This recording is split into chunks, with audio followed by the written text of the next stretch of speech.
السلام علیکم، بسم اللہ الرحمن الرحیم۔ خلعت نبوت سے سرفراز ہو کر حضرت ابراہیم خلیل اللہ علیہ السلام کئی دن بعد گھر تشریف لائے تھے۔ دیکھا کہ سامنے والد سنگ تراشی میں مصروف ہیں۔ والد نے غضبناک نگاہوں سے بیٹے کو گھورتے ہوئے سوال کیا، کہاں سے آ رہے ہو؟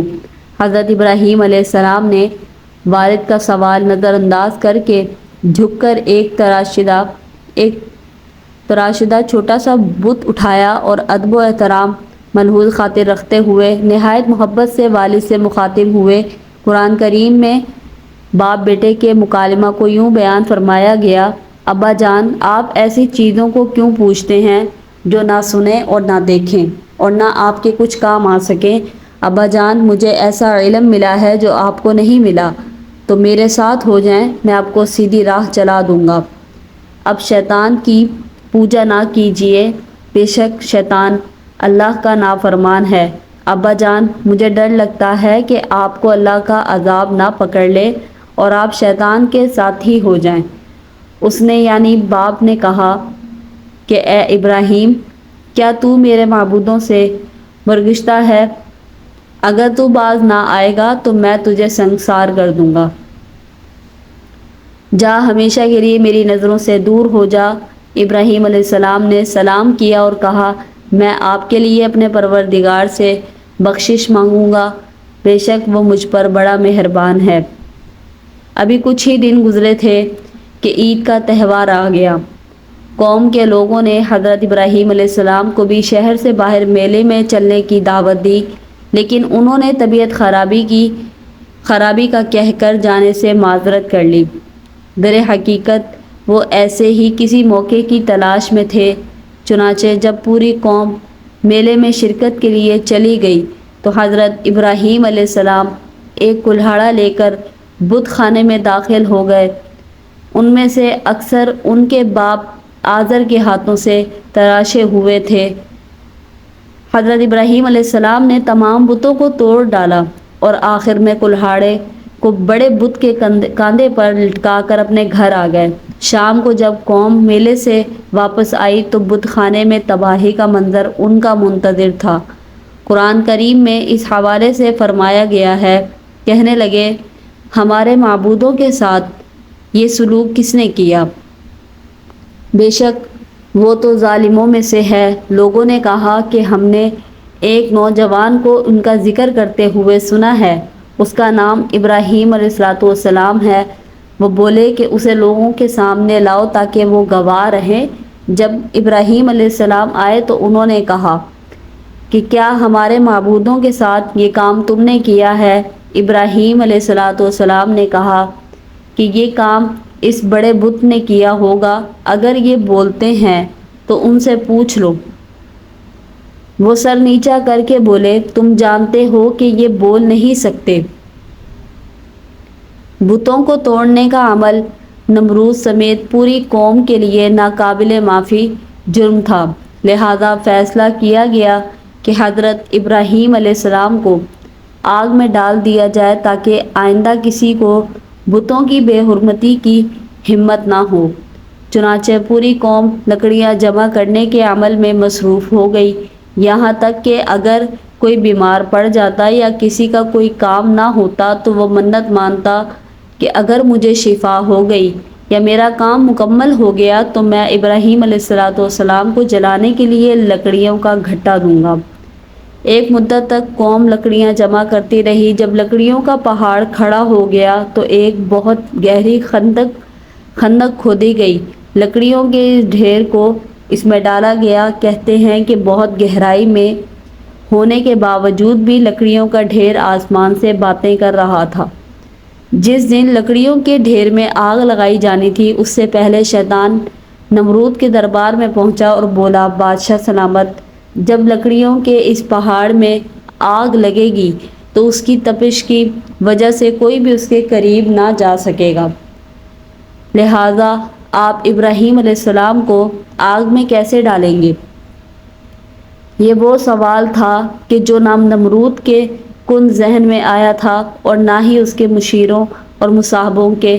شیطان نے جب نمرود کو پریشان دیکھا تو فوراً بولا، تم پریشان کیوں ہوتے ہو؟ میں ہوں نا، تم بس ایسا کرو، اپنا ایک بہترین شخص میرے حوالے کر دو، میں اسے ایک ایسی مشین بنانا سکھا دوں گا جس سے کسی بھی چیز کو کافی دور تک پھینکا جا سکتا ہے۔ چنانچہ قوم میں سے ایک بہترین کاریگر کو تلاش کر کے شیطان کے حوالے کر دیا گیا۔ علامہ عماد الدین ابن کثیر رحمۃ اللہ علیہ تحریر فرماتے ہیں کہ جو مشین بنائی گئی اسے منجنیق کا نام دیا گیا۔ سنگ باری کی یہ دستی مشین ایک مقام پر کھڑی کر دی گئی۔ منجنیق بنانے والے شخص کا نام ہزن تھا۔ وہ دنیا کا پہلا انسان تھا جس نے منجنیق بنائی، جس کی پاداش میں اللہ تعالیٰ نے اسے زمین میں دھنسا دیا اور وہ قیامت تک زمین میں ہی دھنسا رہے گا۔ تاریخی روایات میں ہے کہ شہر کے لوگ کئی ماہ تک میدان میں لکڑیاں جمع کرتے رہے۔ دراصل قوم نمرود لکڑیاں جمع کرنے کا کام اپنے باطل معبودوں کی خوشنودی کے لیے کر رہی تھی تاکہ پتھر کے وہ سب معبود ناراضگی ختم کر دیں اور حضرت ابراہیم علیہ السلام کے ہاتھوں ہونے والے نقصان کی تلافی ہو سکے۔ لکڑیاں جمع کرنے کے بعد 7 دن اور رات پوری قوم میں اس میں آگ لگا کر اسے بھڑکاتی رہی، یہاں تک کہ اس کے شعلے فضا میں آسمان تک اس قدر بلند ہو گئے کہ اگر کوئی پرندہ اس پر سے گزرے تو جل جائے۔ آگ اپنے غیظ و غضب کے ساتھ بھڑک رہی تھی۔ اللہ کے خلیل صلی اللہ علیہ وسلم کو موٹی رسیوں میں جکڑ کر منجنیق کے پلڑے میں بٹھا دیا گیا۔ ابلیس کے مکروہ چہرے پر شیطانی مسکراہٹ تھی۔ وہ بھیس بدل کر اس پورے عمل کی نگرانی کر رہا تھا۔ جس وقت پیغمبر خدا منجنیق کے ذریعے آگ کے اس خوفناک آگ کے سمندر میں ڈالے جانے والے تھے، اس وقت ملائکہ سمیت زمین و آسمان کی سب مخلوقات چیخ اٹھی کہ یا رب، تیرے خلیل پر کیا قیامت گزر رہی ہے۔ رب تعالیٰ نے فرمایا، جاؤ، اگر مدد کر سکتے ہو تو کرو۔ فرشتوں نے مدد کرنے کے لیے حضرت ابراہیم علیہ السلام سے اجازت چاہی تو آپ صلی اللہ علیہ وسلم نے فرمایا کہ میرے لیے اللہ کافی ہے، وہ میرا حال دیکھ رہا ہے۔ جبرائیل امین نے عرض کیا، آپ کو مجھ سے کسی قسم کی مدد کی حاجت ہے تو حکم کریں، میں حاضر ہوں۔ فرمایا، حاجت تو ہے مگر آپ کی طرف سے نہیں بلکہ اپنے رب کی طرف سے۔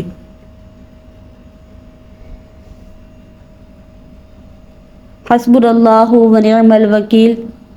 علامہ ابن کثیر رحمۃ اللہ تحریر فرماتے ہیں کہ جب مشرکین حضرت ابراہیم علیہ السلام کو منجنیق میں بٹھانے لگے تو اس وقت حضرت ابراہیم علیہ السلام اس دعا کو ورد زبان بنائے ہوئے تھے، لا الہ الا انت سبحانک رب العالمین، لک الحمد و لک الملک لا شریک لک۔ حضرت امام بخاری رحمۃ اللہ علیہ نے حضرت ابن عباس رضی اللہ تعالیٰ عنہ سے روایت کی ہے کہ جب حضرت ابراہیم علیہ السلام کو آگ میں پھینکا گیا تو انہوں نے کہا، حسبنا اللہ و نعم الوکیل، ہمیں اللہ ہی کافی ہے اور وہ بہترین کارساز ہے۔ حضرت ابو ہریرہ رضی اللہ تعالیٰ عنہ سے مروی ہے کہ رسول اکرم صلی اللہ علیہ وآلہ وسلم نے فرمایا، جب حضرت ابراہیم علیہ السلام کو آگ میں ڈالا گیا تو انہوں نے کہا، اے میرے اللہ، تو آسمان میں تنہا ہے اور زمین میں تیری عبادت کرنے والا تنہا ہے۔ جب آتش نمرود گل و گلزار ہو گئی، ارشاد باری تعالیٰ ہے کہ اور ہم نے حکم دیا کہ اے آگ ٹھنڈی پڑ جا اور ابراہیم علیہ السلام کے لیے سلامتی والی بن جا۔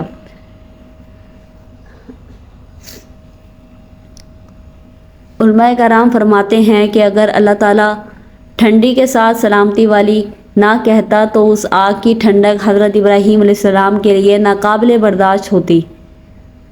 یہ ایک بڑا ہی معجزہ ہے جو آسمان سے باتیں کرتی ہوئی دھڑکتی بھڑکتی آگ کے گل و گلزار بن جانے کی صورت میں حضرت ابراہیم علیہ السلام کے لیے اللہ کی مشیت سے ظاہر ہوا، اور اس طرح اللہ نے اپنے نبی کو مشرکین کی شیطانی سازشوں سے محفوظ فرمایا۔ علامہ ابن کثیر رحمۃ اللہ قصص الانبیاء میں تحریر کرتے ہیں کہ ابن عباس رضی اللہ تعالیٰ اور سعید بن مسیب سے مروی ہے کہ جس وقت حضرت ابراہیم علیہ السلام کو آگ کے سپرد کیا جا رہا تھا اس وقت بارش برسانے والا فرشتہ سخت اضطراب اور پریشانی کے عالم میں کہہ رہا تھا کہ کب مجھے حکم ملے گا کہ میں موسلادھار بارش برساؤں، لیکن اللہ کا حکم اس کی سوچ سے بھی زیادہ برق و رفتار تھا اور اللہ نے خود ہی آگ کو حکم فرما دیا تھا۔ ان نازک لمحات میں حضرت جبرائیل علیہ السلام ان کے ساتھ تھے اور آپ صلوات والسلام کی جبینہ طاہر پیشانی سے پسینہ پہنچ رہے تھے۔ اس پسینے کے علاوہ کوئی اور تکلیف آپ کو نہیں پہنچی۔ حضرت کعب بن احبار بیان فرماتے ہیں کہ جس روز حضرت ابراہیم علیہ السلام کو آتش نمرود کے سپرد کیا گیا اس روز آگ سے تپش اور گرمائش ختم کر دی گئی تھی، جس کی بنا پر نہ لوگوں کے چولہے گرم ہو سکے اور نہ ہی آگ سے کوئی کام لیا جا سکا۔ حضرت کعب رضی اللہ تعالیٰ نے مزید فرمایا کہ اس روز آگ نے حضرت ابراہیم علیہ السلام سے بندھی ہوئی رسی کے علاوہ اور کچھ نہ جلایا۔ حضرت سدی رحمۃ اللہ علیہ فرماتے ہیں کہ حضرت ابراہیم علیہ السلام کے ساتھ سایہ کرنے والا فرشتہ بھی تھا اور 1 میل تک سایہ ٹھنڈک اور سلامتی تھی اور سرسبز باغ گل و گلزار بن گیا تھا، جبکہ آس پاس آگ اپنے شعلوں اور شراروں کے ساتھ بھڑک رہی تھی اور لوگ حضرت ابراہیم علیہ السلام کی طرف دیکھ رہے تھے۔ سبحان اللہ۔ حضرت ابو ہریرہ رضی اللہ تعالیٰ عنہ سے مروی ہے کہ حضرت ابراہیم علیہ السلام کے والد کے کہے ہوئے کلمات میں سے سب سے اچھے کلمات وہ ہیں جو آزر نے اپنے بیٹے کو آگ کے اندر اس حالت میں دیکھتے وقت کہے: اے ابراہیم، تیرا پروردگار بہترین پروردگار ہے۔ ابن عساکر رحمۃ اللہ حضرت عکرمہ رضی اللہ تعالیٰ عنہ سے روایت کرتے ہیں کہ حضرت ابراہیم علیہ السلام کی والدہ نے جب اپنے لخت جگر کو گل و گلزار میں یوں مطمئن دیکھا تو پکارا: اے میرے بیٹے، میں بھی تیرے پاس آنا چاہتی ہوں، اللہ سے دعا کر کہ تیرے ارد گرد کی آگ کی حرارت سے مجھے نجات دے۔ تو حضرت ابراہیم علیہ السلام نے عرض کیا: جی اماں۔ پھر آپ کی والدہ حضرت ابراہیم علیہ السلام کی جانب چلی اور آگ نے انہیں کچھ نہ کہا، پھر بیٹے کے پاس پہنچ کر بیٹے کو گلے سے لگایا اور بوسہ دے کر واپس لوٹ آئیں۔ حضرت منہال بن عمر سے مروی ہے، فرماتے ہیں کہ مجھے خبر پہنچی کہ حضرت ابراہیم علیہ السلام وہاں گل و گلزار میں 40 یا 50 دن ٹھہرے اور انہوں نے فرمایا کہ دنوں اور راتوں میں میں نے ان سے اچھی زندگی نہیں گزاری اور میری تمنا رہی کہ میری تمام زندگی اسی کی طرح ہو جائے۔ کفار و مشرکین حضرت ابراہیم علیہ السلام سے انتقام لینا چاہتے تھے مگر رسوا اور ذلیل ہوئے، بلند ہونا چاہا لیکن پست خوار ہوئے، غالب ہونا چاہا مگر مغلوب ہو گئے۔ شاعر مشرق علامہ اقبال رحمۃ اللہ علیہ نے حضرت ابراہیم علیہ السلام کے عشق کی حقیقی کو بڑے خوبصورت انداز میں پیش کیا ہے۔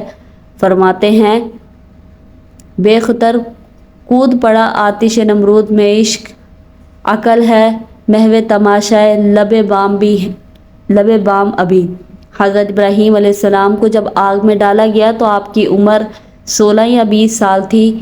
آپ کتنی مدت تک آگ میں رہے، اس سلسلے میں 3 اقوال ہیں۔ نمبر 1، بعض مفسرین کہتے ہیں کہ آپ 7 دن تک آگ میں رہے۔ نمبر 2، بعض نے تحریر کیا ہے کہ 40 دن رہے اور بعض کے مطابق 50 دن تک آگ میں رہے۔ قرآن کریم میں آتش نمرود کے جس میں اللہ کے نبی حضرت ابراہیم علیہ السلام کو ڈالا گیا تھا اس کا 4 مقامات پر ذکر آیا ہے۔ قرآن کریم کی 21ویں سورۃ الانبیاء کی آیت 68-69 میں، سورۃ العنکبوت 24ویں اور 37ویں آیات میں، سورۃ الصافات میں آیت نمبر 97۔ حضرت فاقہ بن مغیرہ کی آزاد کردہ لونڈی صاحبہ رحمۃ اللہ علیہ سے روایت ہے کہ سیدہ عائشہ صدیقہ رضی اللہ تعالیٰ کے پاس ایک نیزہ ہوا کرتا تھا۔ میں نے ان سے پوچھا کہ آپ اس سے کیا کام لیتی ہیں؟ فرمایا کہ ہم اس سے چھپکلیاں مارتے ہیں کیونکہ ہمیں اللہ کے نبی صلی اللہ علیہ وآلہ وسلم نے بتایا ہے کہ جب حضرت ابراہیم علیہ السلام کو آگ میں ڈالا گیا تو زمین کے سب جانور آگ بجھانے میں مصروف تھے سوائے چھپکلی کے کہ وہ آگ تیز کرنے کے لیے پھونکے مارتی تھی۔ چنانچہ رسول اللہ صلی اللہ علیہ وآلہ وسلم نے اسے مارنے کا حکم دیا ہے۔ یہ نوجوان ابراہیم علیہ السلام کا اپنے اللہ پر کامل ایمان یقین تھا کہ صرف ایک اکیلا شخص باطل کی طاغوتی قوتوں کے مقابل استحکامات کا پہاڑ بن کر کھڑا ہو گیا، اور جب قوم نمرود نے آگ کے بھڑکتے سمندر میں پھینکا تو لبوں پر تھا حسبنا اللہ و نعم الوکیل۔ آج 58 مسلم ممالک اور 2.5 ارب سے زیادہ مسلمانوں کے پاس دنیا کی ہر نعمت وافر مقدار میں موجود ہے، بشمول ایٹمی قوت کے، لیکن اگر کسی چیز کی کمی ہے تو وہ ہے ایمان اور یقین کی قوت، اور صرف اس کی محرومی نے امت مسلمہ کو دنیا بھر میں ذلیل اور خوار کر رکھا ہے۔ علامہ اقبال رحمۃ اللہ علیہ نے سالوں پہلے فرمایا تھا، آج بھی جو ابراہیم علیہ السلام کا ایمان پیدا آگ کر سکتی ہے، انداز گلستان پیدا۔ علماء نے لکھا ہے کہ ظہر کی 4 رکعات جو ہم ادا کرتے ہیں، یہ سب سے پہلے حضرت ابراہیم علیہ السلام نے ادا فرمائی تھی، اور اس وقت ادا فرمائی تھی جس وقت وہ اپنے بیٹے حضرت اسماعیل علیہ السلام کو ذبح کرنے کے امتحان میں کامیاب ہو گئے تھے۔ 1 رکعت تو اس امتحان میں کامیابی پر شکرانہ کے طور پر ادا فرمائی۔ یا اللہ، آپ کا شکر ہے کہ آپ کی مدد سے میں اس مشکل امتحان میں کامیاب ہو گیا۔ 2 رکعت اس بات کا شکرانے میں ادا فرمائی تھی کہ اللہ تعالیٰ حضرت اسماعیل علیہ السلام کے عوض میں جنت سے ایک مینڈا اتار دیا، کیونکہ یہ بھی اللہ تعالیٰ کا ایک خصوصی انعام تھا، اس لیے اس کے شکرانے کے طور پر 2 رکعت ادا فرمائی۔ 3 رکعت اس بات کے شکرانے میں ادا فرمائی تھی کہ اللہ تعالیٰ نے اس موقع پر براہ راست حضرت ابراہیم علیہ السلام سے خطاب کرتے ہوئے فرمایا، اے ابراہیم، بلا شبہ تم نے اپنا خواب سچ کر دکھایا، ہم نیکوکاروں کو اسی طرح بدلہ دیا کرتے ہیں۔ اس خطاب کے شکرانے میں 3 رکعت ادا فرمائی۔ 4 رکعت اس بات کے شکرانے میں ادا فرمائی کہ اللہ تعالیٰ نے ایسا صابر بیٹا عطا فرمایا جو اس سخت امتحان کے اندر بھی نہایت صابر اور متحمل رہا اور صبر کا پہاڑ بن گیا۔ اس طرح یہ 4 رکعتیں حضرت ابراہیم علیہ السلام نے ظہر کے وقت بطور شکرانہ کے ادا فرمائی تھیں۔ اللہ تعالیٰ کو ایسی پسند آئیں کہ سرکار دو عالم صلی اللہ علیہ وآلہ وسلم کی امت پر فرض کر دی۔ ویڈیو اگر اچھی لگی ہو، پسند آئی ہو تو لائک کریں اور شیئر کریں، اور چینل پر اگر نیو ہے تو چینل کو سبسکرائب کر کے بیل نوٹیفیکیشن کو آل پر کر لیں۔ شکریہ مجھے سننے کا۔ اللہ حافظ۔